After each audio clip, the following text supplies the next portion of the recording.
All right, welcome to Sunday Dinner. My name is Johnny Izquierdo. I'm a freelance commercial and editorial photographer.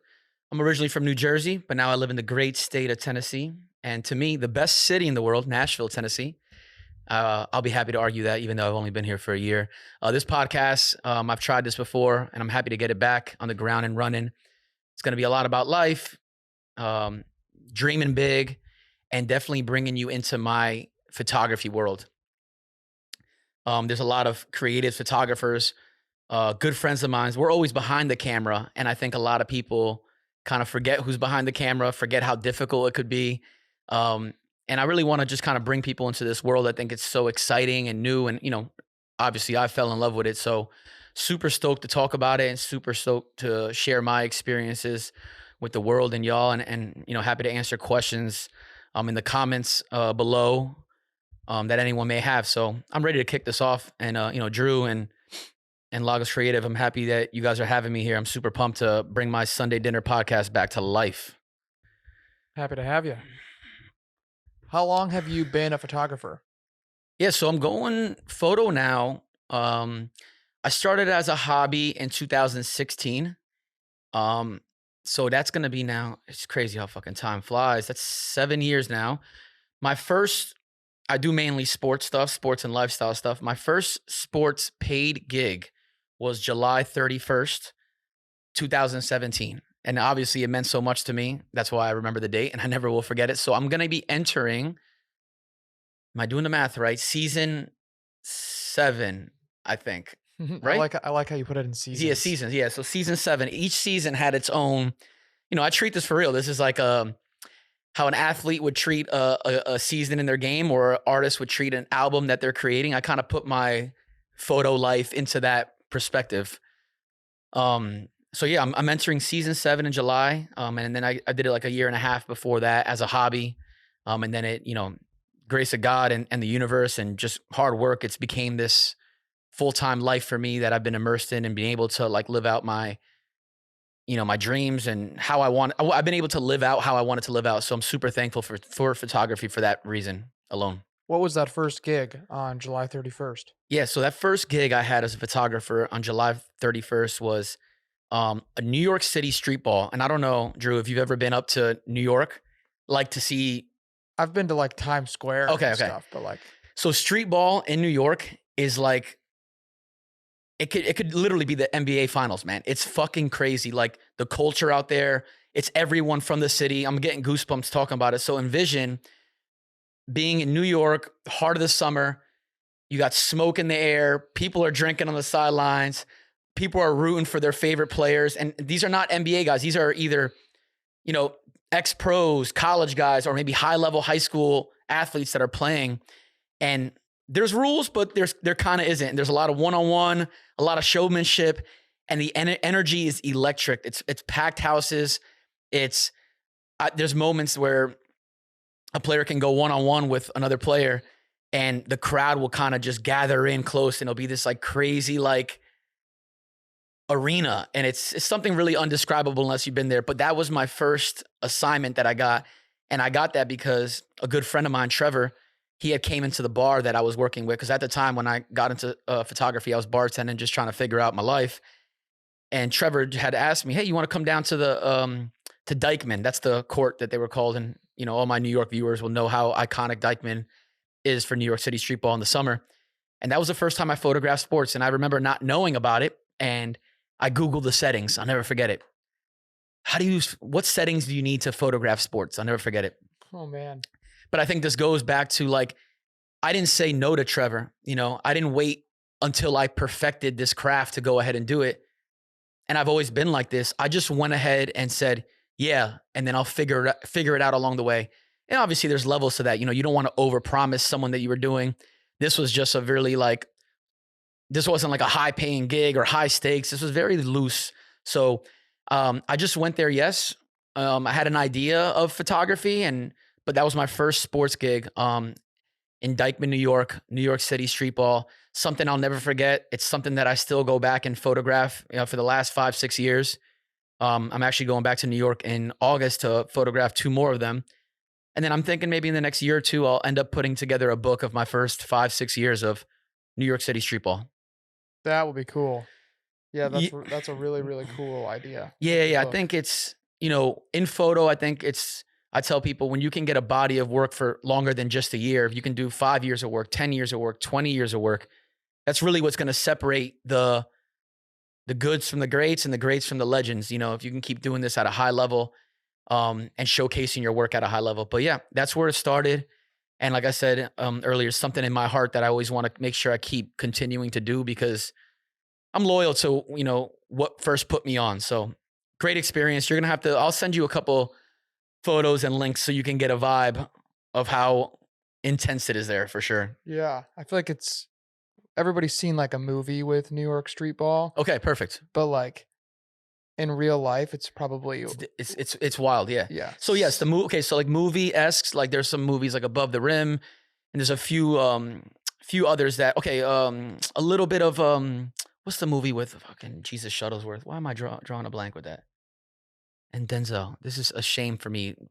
That I'll cut because then I'll get ripped for not knowing this one. He got game. He got game. Excuse me. He got game with Jesus Shuttleworth. There's a little bit of that New York culture, but yeah, New York City street ball is really unmatched. It's truly something to be a part of and be like, whoa, that's a hell of an experience. Yeah, that's pretty Yeah. cool.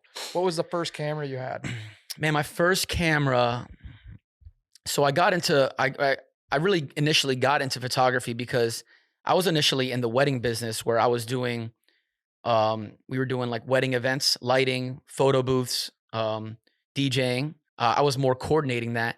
So we had a couple photo booths laying around. We were renting them out and using them for our events. And then I remember I had we were working on our third one. And so we had gotten the camera first. It was a Canon T5i. And all my photographers, out there will know what camera that is. And I'm sure most of y'all have started with that one.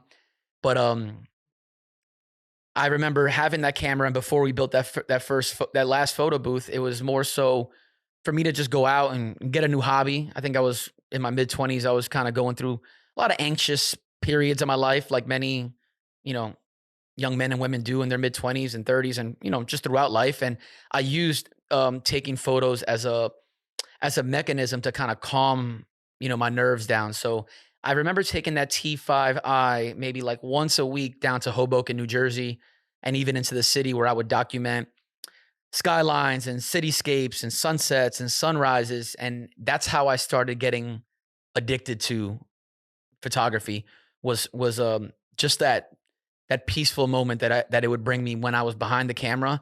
It just felt like nothing else was moving. It was just me. So that was my first camera. And then Are you more introverted or extroverted? you know what? That's a great question. I like to think I'm definitely extroverted, because that's outgoing, right? Yeah. Yeah, I like to think, I know I'm very outgoing, foot forward, but you know what? There's moments in my life that I like to, I like having moments to myself where I'm gathering my thoughts and I'm articulating my goals and my passions and the path that I want to go to myself. So I think there's a hint of introvertness, but I think overall I'm a very like foot forward, outgoing, saying hello, trying new things type of person.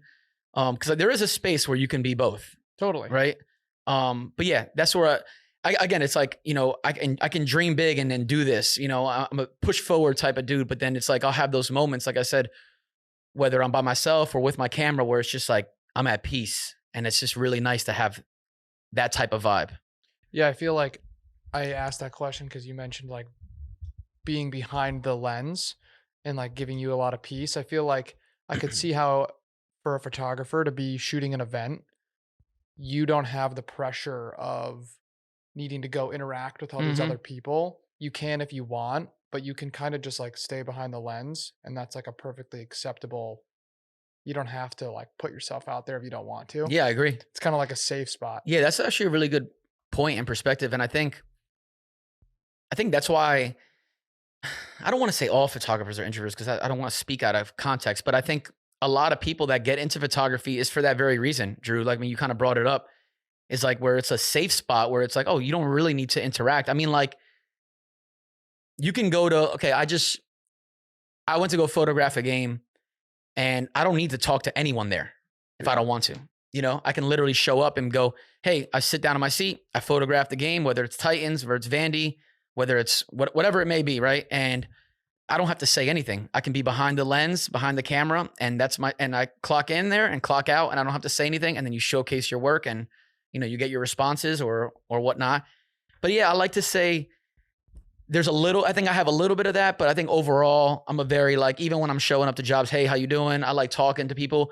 But I think that came from my background of I didn't go to photo school. I went to school to be a publicist, which is a very Sure. speak first type of thing. You're going to be talking to people. You're going to be interacting with people. I took a bunch of public speaking courses. So I think a little of that background that I had from school and my 9 to 5 kind of spills over into my photography career. And hence a lot of the reason why I'm doing something like this. Totally. And when you were talking about being a bartender and your buddy Trevor asked you to go Yeah. do the street ball shoot, you mentioned something like you didn't wait until you were, I didn't wait for the perfect time. or till you had perfected photography, Yeah, or you correct. felt like you were a master. You just went and did it. Yeah. Talk a little bit about that, because I feel like that's an interesting perspective to have. Most people try and get it. They wait. Yeah. Yeah. I have, I think it's, I don't want to get it confused with not being able to execute something. So what I'm trying to say is this, is so many people, they wait for the perfect time in life, the perfect moment, the perfect shot, the perfect person, the perfect job, the perfect situation to go ahead and take that leap of faith. And for me, there's no such thing as that perfect time, because it's so subjective. Your perfect time is going to be different than mine. And I think that if you wait for that perfect time, perfect situation, perfect person, perfect shot, you're going to keep waiting forever for this moment to happen. Instead, what I tell people and what I did was I didn't wait for that perfect moment. I went to go create it, and then I figured it out along the way. So, take that leap of faith, and along the way, ask questions, be curious, fail, or what I like to call experience, and keep going, foot in front of the other, foot in front of the other, foot in front of the other. And then you'll get to a point where you're going to start mastering or loving what you're doing or figuring out what you're doing, depending on the scenario that you're in. And that's the route I took. And even this, I use this as a perfect example. I've tried podcasts 2 times. I'm not by any means a pro. I'm not going to wait till the perfect time to do it. I literally met with y'all and I was like, hey, next week, let's book it and let's let it roll. And we're going to figure this out along the way. I'm going to ask a lot of questions. I'm going to want a lot of feedback. I'm very fucking curious, but maybe this goes somewhere and maybe it doesn't, but I know that I'm going to have a lot of fun doing it. And I think that approach in life has worked for me. It may not work for everyone else, but I think that don't wait for the perfect time in life. Go ahead and perfect it along the way. Nice. That was some wisdom right there. I feel like some free free masterclass. Yeah, like I told Alex, and now I'm telling you, I don't want to act like I know it all in life, because I'm still learning and it's exciting. But I've taken this path where I've brought nothing into something. So I think there is a little bit of merit that I can bring, and I'm happy to share this because I've had conversations with best friends of mine that have waited for this perfect moment to start a business, and I'm like, there's no such thing. It's such a subjective thought. Yeah. It's perfect as this thing that someone's drawing up. Just go ahead, fucking do it, perfect it along the way, and it's going to be bumpy along the road, but that grind is going to make you, when you get to the mountaintop, you're going to look back and never let it fucking go. I'm never letting photography go. I'm never letting this feeling go, because I knew what it felt like before this. And when you go through those bumps, the trials, the tribulations, the experiences, the wins, the losses, the doubt, the uncertainty, and then you fight through all that shit and you navigate all that shit, you get to a certain point, you look back and you're like, it just builds so much character, versus it popping off for you once you get through it, Totally. I feel like this kind of dovetails into obstacles that people face. Mm-hmm. I guess in general or in photography, what are some of the most common obstacles you think? I guess that's kind of just expanding more on what you're already talking about. Yeah, no, totally. I think, as a photographer, we're gonna always run into obstacles, and even now that I'm operating at this level, you run into different type of obstacles at every stage. In the beginning, it's, do I have enough money to fund my passion? And then you gotta, for me, That's why I bartended, because I saved my money and I put it into myself and invested back in myself. Then you're going to run into other problems of like, what do I want to photograph? And this is another thing that's brought to life is like, as a photographer, I got into what I'm working on right now is because I tried to photograph so many different things. I was literally looking at a Facebook status the other day from 2016 that I posted, and I was literally begging people to let me photograph them. And I think the status said, guys, I'm taking this photography thing serious. Anyone that needs headshots, food photography, maternities, engagements, kids' birthdays, events, I will do it. And then I look back at that. I saw it the other day, and I looked back at it, and I thought, it's so funny that the thing that I'm in now, I didn't even list it on there.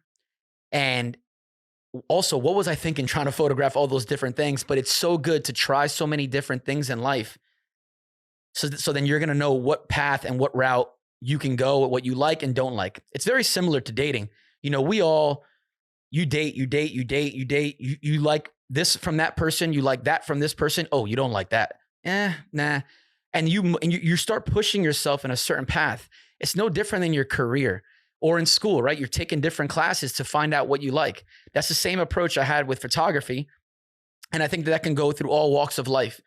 You know, try different things, because if you don't try, you won't experience. And then you won't know if you never like something or not. You know, some people are so pigeonholed or in a box, like, I got to do this, I got to do that. And I love that shit. Because, you know, listen, if you love it and you're like, I know I want to be a fucking doctor, go do it. You know, but not everyone knows what they love or finds out what their passion is until they go through things and experience them. So that was a obstacle early, but it was a good one, because I found myself, I found my niche, I found what I love to photograph, I found what I love to do.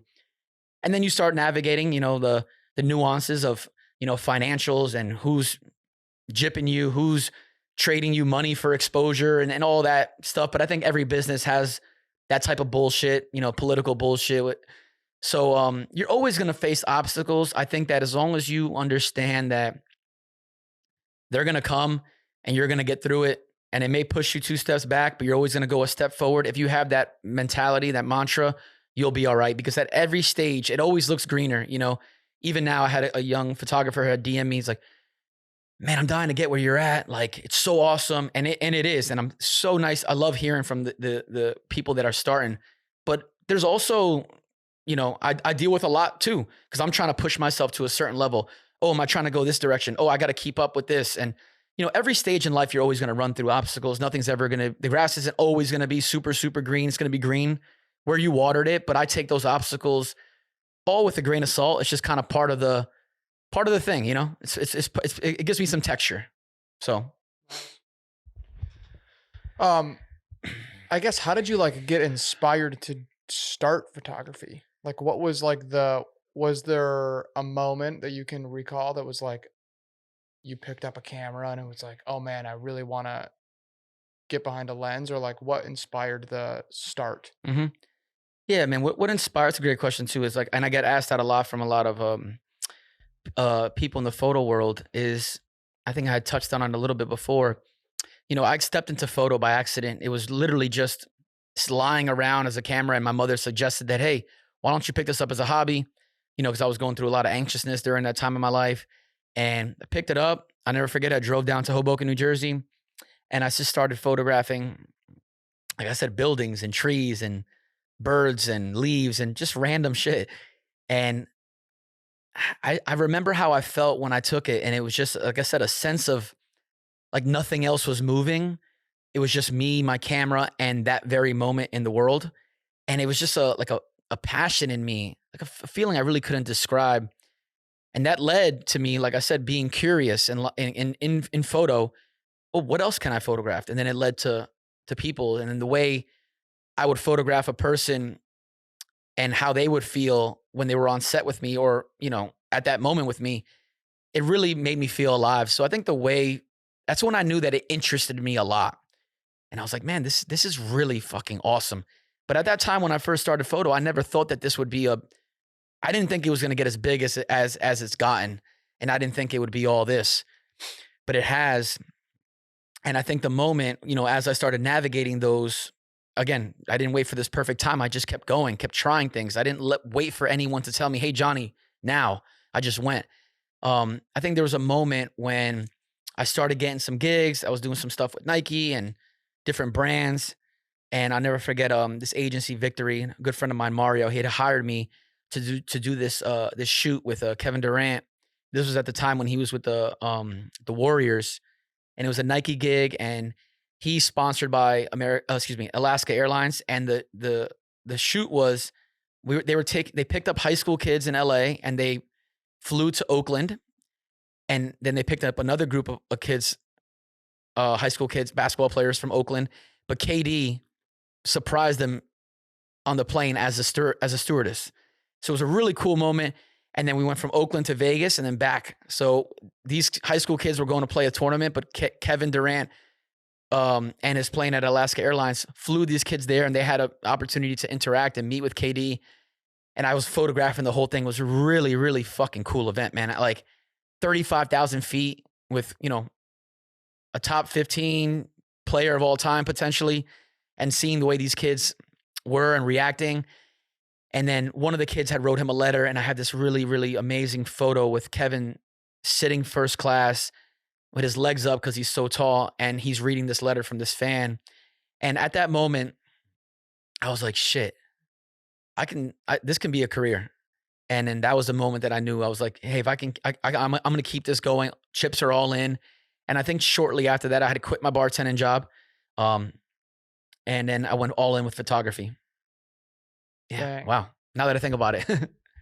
That's pretty crazy. You were taking photos of Kevin Durant. Yeah, and it's on my site, so it's cool. I always look back and see it. I think that was a 2018 or 19 job. I forget.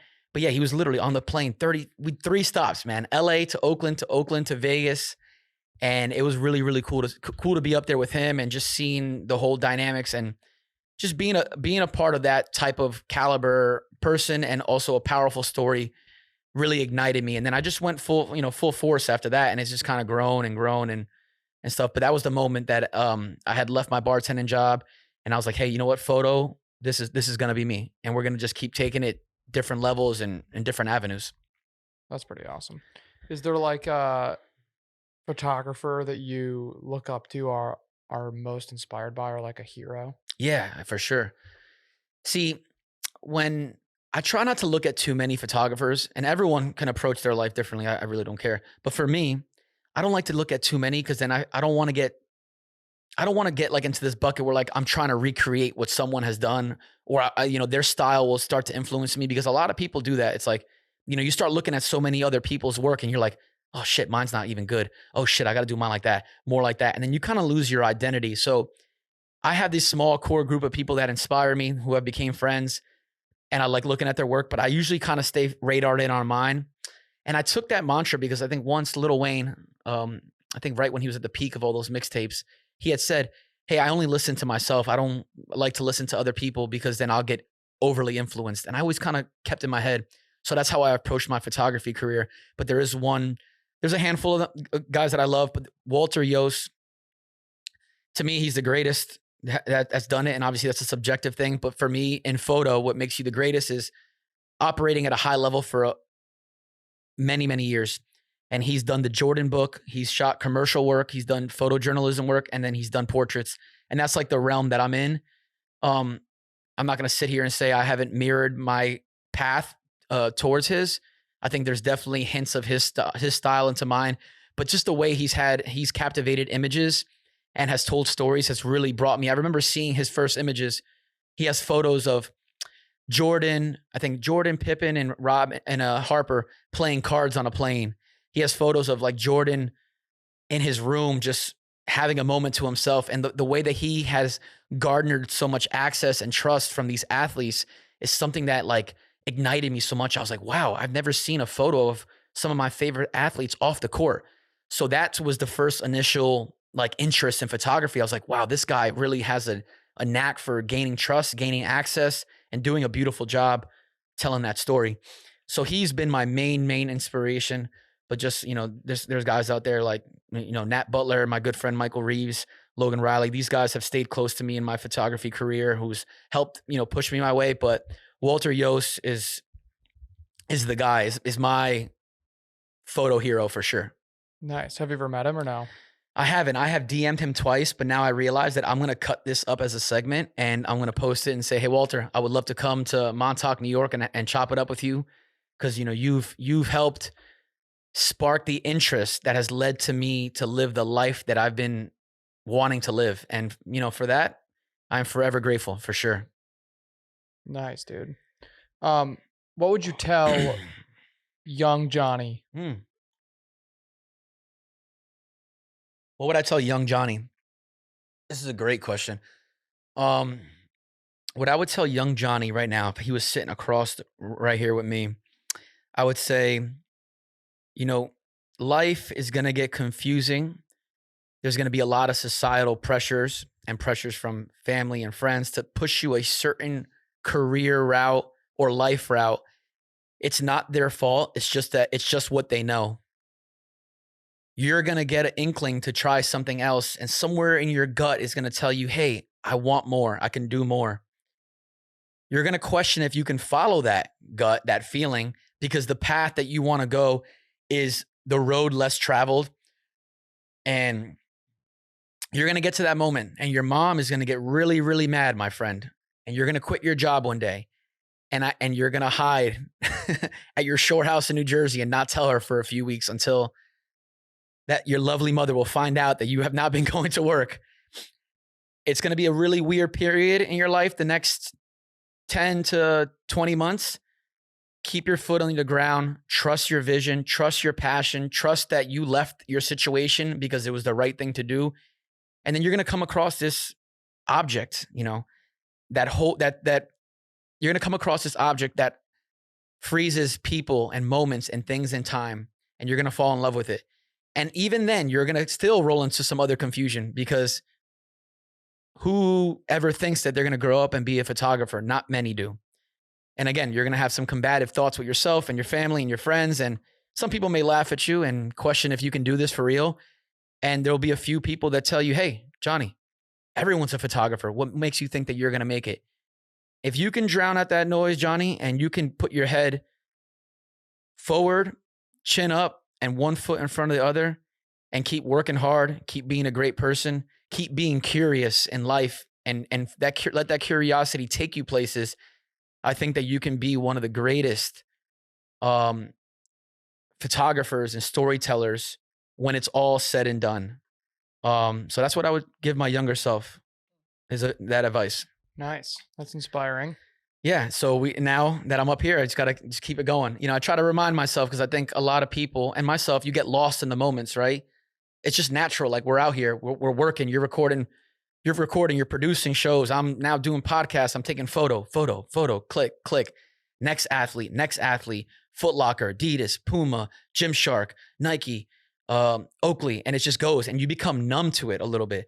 So this past couple of years, I've really been taking these moments to myself to really, really enjoy it because I do think of that, my younger self. And I'm happy you brought that up where I'm like, you didn't have a clue where the fuck this was going to go. And then boom, here we are. I know we got a minute left, so I can just wrap up a little close. Yeah. So that's episode 1 of Sunday Dinner. Thank you all so much for tuning in. Episode 2 will be coming soon. Any comments, any questions from any photographers or anyone else pursuing something in their life or career, feel free to comment below. So excited to be here. This is a great first episode. I have a good feeling inside about this, and I'm gonna keep this rolling, and I'm gonna have a lot of fun with it. Just to show y'all, I'm gonna practice what I preach. I'm not gonna perfect this right now, but I'm gonna have a lot of fun doing it, and maybe I'll run through some obstacles, but I'm gonna perfect it along the way. And who knows? We'll see where this goes in a year or so. But it's been fun having here. Again, thank you. Sunday Dinner with Johnny Izquierdo, and see you next week.